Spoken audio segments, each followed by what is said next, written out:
We're going to spend some time talking about the kind of the Bantu family of languages from kind of sub-Saharan Africa down into South Africa. It's mostly the languages that run across here, a little bit into Mali, Niger, and then this middle part with Congo, Kenya, Tanzania, so that family. The biggest of that family is Swahili, but Swahili does tend to be a second or third language to people. It isn't necessarily a first language that often, but the languages that are that they learn first are all kind of related to Swahili.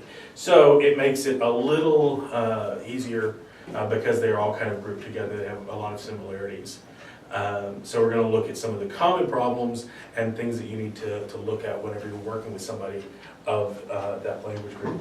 How many of you are currently working with somebody who speaks an African language? Okay, you guys are. Okay, where? Burundi. Burundi. Congo and Burundi. Congo, Burundi combination. Congo. Congo, okay. Kron, Liberia. Liberia Same. and Liberia, okay. And so that whole family has some similar problems. They also have some of the weirdest grammar in that language family that I've ever seen. So it's a bit of a tricky one. So, but first I want to talk a little bit about just general ideas in correcting, and so some of the things that you want to keep in mind about when to correct and when to not correct on pronunciation. I've had students in the past who asked, I want you to correct every single thing, okay? And that's a horrible, horrible, horrible idea. Don't do that, okay? Because all you're going to do is destroy any confidence they have. I had an extremely high level group who begged me to do that. And I absolutely refused until they just wore me down. I'm like, okay, we're gonna do this and you're gonna hate it. And they're like, no, it's what we really want. So 3 or 4 minutes in of me correcting every single tiny error, they're like, we're horrible, we can't speak at all. Like, we must not be able to be understood at all. And I'm like, no, that's exactly why I didn't want to do this. You're completely understandable, but the problem is, you wanted me to correct everything to sound American, okay? And that's not necessary. They don't need to sound American. There's nothing wrong with an accent. As long as they're understandable, it's fine. So don't overcorrect. Okay? What you want to do is make sure that they are understandable, and if there are problems that make it confusing, fix those. Fix things that make it easier for them to communicate. Don't worry about trying to completely get rid of an African accent, because for the most part, it's not going to happen. But there are, a handful of people in the world who have that level of perfect pitch, who can imitate a new accent very easily, but they are definitely not the norm. And there's nothing wrong with speaking English with an accent. So as you're looking at correcting, you want to actually, as you're working with your student, you're going to start developing ways for you to correct. A lot of times, those are going to start whenever they're able to read your facial expressions. And that's the best way to get it going. As they're talking and they make a mistake that you've discussed already, go, it's kind of an eyebrow raise, a tilt of the head, something to show them as they're speaking a mistake was made. Let them figure out what the mistake was and then let them self-correct. That's probably going to be the most efficient method as you work with a student. Obviously, that's not something that's going to happen in your first lesson, Okay, that's something that's going to happen as you build a rapport with your student. But you want to work with, let them read you so that they self-correct, because that's really the goal that you're going to be aiming for, teaching them how to self-correct, how to notice the errors on their own with a visual cue. Okay, often hand gestures are going to be really useful when you're working with correcting. One of the things that you see that's very common with Spanish speakers is they put adjectives after the nouns. And so a little gesture like, flip that around, and they think about what they've done, and then they go back and correct. Because that's really the goal, teaching them to correct themselves, not you correcting every single thing. Asking a question, let them think about what they just said, or repeating that statement back to them, exactly what they said, but with a question inflection to it. Like, is that really how that's supposed to go? And let them think about that for a second, and let them find the error. Okay? And that's going to work. That's going to be most efficient whenever you're looking at things that they have, that you have discussed before, things that are common errors, problems that keep coming up. Whenever you're working with something new, focus very, very intently on making sure that it is pronounced correctly from the beginning. It is so much easier to correct the pronunciation of a new word than it is to correct the pronunciation of a word they've been saying incorrectly for years. It's very difficult to unlearn how to say a word. Because of some bad teaching in the school systems in Central Europe, I spent 3 years working with a very high-level student who almost every time would say answer. And he could sit in this room right now, have this conversation, understand every single thing that we said at the rate that I'm saying it right now, and he still says answer. Because for 5 years of his education, he was taught that that's the way it was pronounced. And no matter how much I did, I couldn't get that out of his vocabulary because it was just ingrained. And then I would look at him and I'd be like, really? And he'd be like, answer. Like, he would know it the minute I said it, but the initial response put the W in there. And so because that was ingrained, it's one of those things that we'll probably never be able to get completely out of his vocabulary. So when you're first teaching a new word, make sure that the pronunciation is correct. Okay? Some of the things that you're going to want to think about as you're doing that correcting, have them make sure that they're watching how you create the sound, and then maybe looking in a mirror to make sure that their facial structure is matching yours. Whatever it takes, having them overpronounce the word a few times and then dialing it back to where it's supposed to be, really focusing on every single sound and making sure every single sound is correct before you move on. And so you're going to want to make sure, as you're teaching the very first time, that those things are correct. And so that you don't have to fix that problem later. Another thing to keep in mind as you're doing correcting, have them, as you're teaching, make sure that you teach them exactly what the problem is. So then when they mispronounce a word, you can say what the problem is and let them go back and figure out what how to correct it themselves. So if you talk about the fact that they're trilling their R's and they're rolling into a word, just say trilled R, and then let them think, okay, wait, I'm not supposed to do that in English, and let them fix it. Okay?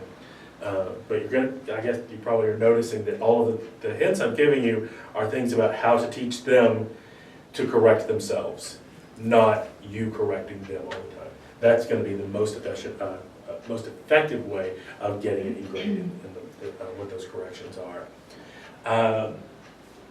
There are certain things that you're going to want to correct immediately, the minute you hear them. Most of the time, you're going to want to hold off on corrections until kind of at the end of a break and when they're speaking. Certain things you're going to want to correct immediately. If the mispronunciation creates a wrong word, and that wrong word can get them into trouble, fix those things immediately. Okay? Those two E's in the middle of sheet, you shorten those E's down, and you've got a new word, and that could cause a problem. The same is true, those two E's in beach. Shorten those down to an I, and you've got a new word, and they could embarrass themselves in public. And what the goal of our one-on-one tutoring is they have a safe space where they can make those horrible mistakes with someone who will fix it for them so that they don't get out there and make those mistakes in front of a potential boss or somebody who doesn't understand exactly what they were trying to say. So, explain to them what happened and how to fix it, because those types of things can get them into problems later. So those are things that you, as a tutor, and you're working one-on-one, it's more comfortable for you to fix that in that moment. Those types of things, fix those immediately.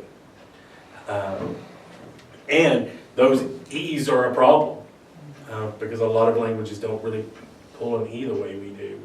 And to get that E in beach, the corners of your mouth pull very far back.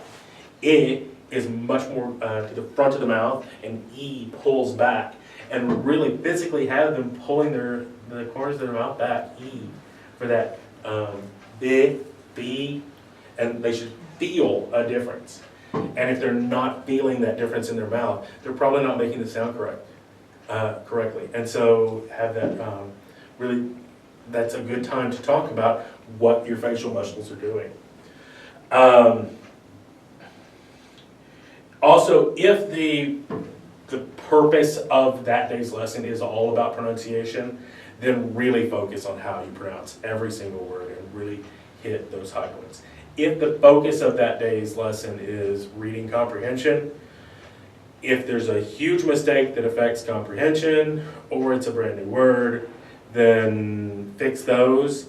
If it's a minor problem that it's understandable but not perfect, let it slide on that day. Okay? So don't really focus it every single lesson, because for your students' sake, they're not going to want to hear every single day that their pronunciation is horrible, because all that's going to do is dishearten them. And so it's important a lot for them to have that confidence that I'm able to be understood, and that's really the goal, to make them understood. And so if the focus is on pronunciation, hit it. If it's not, only really worry about the biggest problems.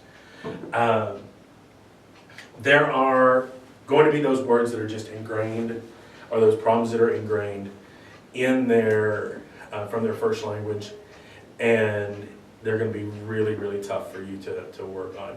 But we're going to look at some of those specifically with the African languages in just a minute.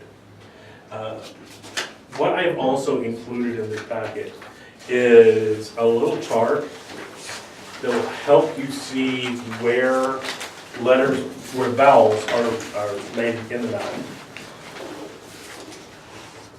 Okay. So if you take this little picture here and just insert it right there in the mouth, you can see where this fits from this side view of the mouth. And the sounds of heat, hit, hate, had, hat all happen right at the front of the mouth. Okay, and the front of the mouth could be anything from just right at the front of the lips to between the lips and the teeth. Okay? And then just slightly behind the teeth sometimes. The sound actually happens like if my fingers were able to touch in the middle, that's where the resonance on that is going to be. The like you can actually feel the vibration right about there. Okay, and then you have those back of the mouth sounds of the O's, the hoot, hook, home, haunt, hot, and you can actually, as you're saying those, if you're touching your face back here, you'll feel the vibration really happening a lot back here for hot. Yeah, and you'll feel like if you, like right here when I say hot, the vibration is right at my thumbs. Hot. Okay? You can feel that sound hitting back here. Ah, and that's where it's supposed to sound. Okay? And these sounds, this diagram is for American pronunciation. Okay? The American Standard Pronunciation. Now, there's a little trick in that phrase, American Standard. American Standard exists on your national news broadcaster voice, and that's probably about it.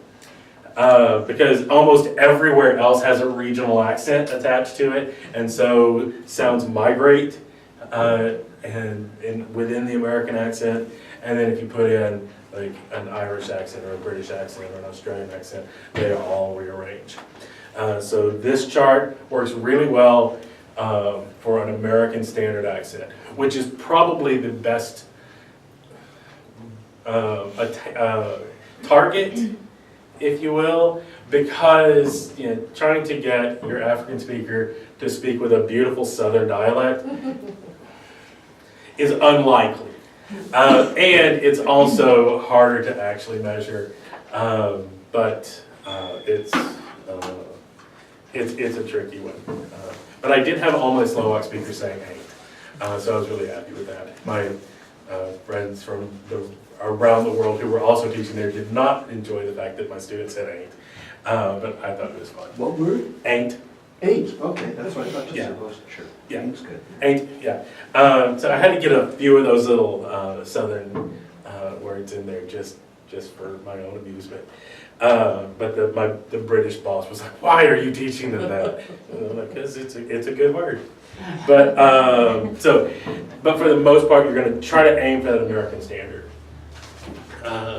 Also, you can see the rounded and unrounded. That's what's happening with your lips. How round are the lips whenever you're saying those ah, oh, e, and so what's going on? One of the things about American English is your face is doing a lot of movement. Okay, your lips, your jaw, your teeth, everything is involved in making the sound, and that's really tricky coming out of certain language groups because some languages don't have that level of expression. If any of you ever get to work with a Burmese speaker, they all have lockjaw, and their lips don't move. Everything they say is just like this, and you're trying to get everything out of it, and they tend to talk really quietly. Good luck with those guys. We have a few who are pushing through, but that's the hardest one to overcome because the differences between the super expressive nature of American English and the completely unexpressive nature of Burmese makes it really tough. Okay. Next in here, I've included a little guide that helps you kind of with the symbols that I use whenever I'm writing this. The ones I tend to use, I will use the phonetic symbol from the International Phonetic Alphabet, with one exception. I use the American J sound. I use a J because we are more familiar with that, even though the kind of the international use of a J is with the Y sound, like you hear in Spanish, So their symbol and our symbol don't quite line up. So I don't use the J for a Y sound. I will use a different, the Y letter. Okay. One of the biggest issues you're going to run into when working with an African speaker, and since that is kind of the focus of today, the African speaker is going to be this chart right down here at the bottom. That's going to be your biggest problem. Because with our vowels and our diphthongs, we have about 20 combinations of sounds. 24 on this chart. So we have about 24 vowel sounds if you include single vowels and diphthongs. Okay?